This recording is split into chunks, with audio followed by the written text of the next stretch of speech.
ครับสวัสดีครับนี่นะครับมาดูเขาขุดทำฐานตู้สัญญาณนะครับนี่นะครับ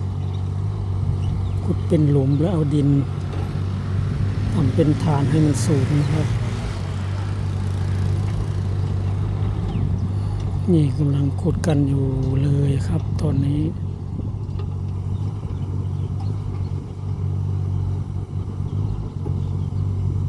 โคตัวเล็ก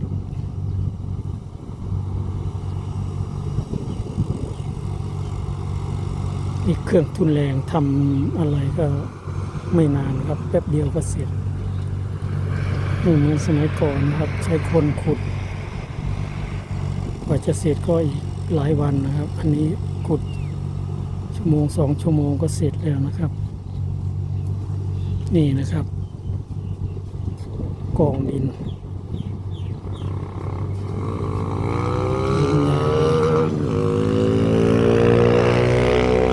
ครับสวัสดีครับ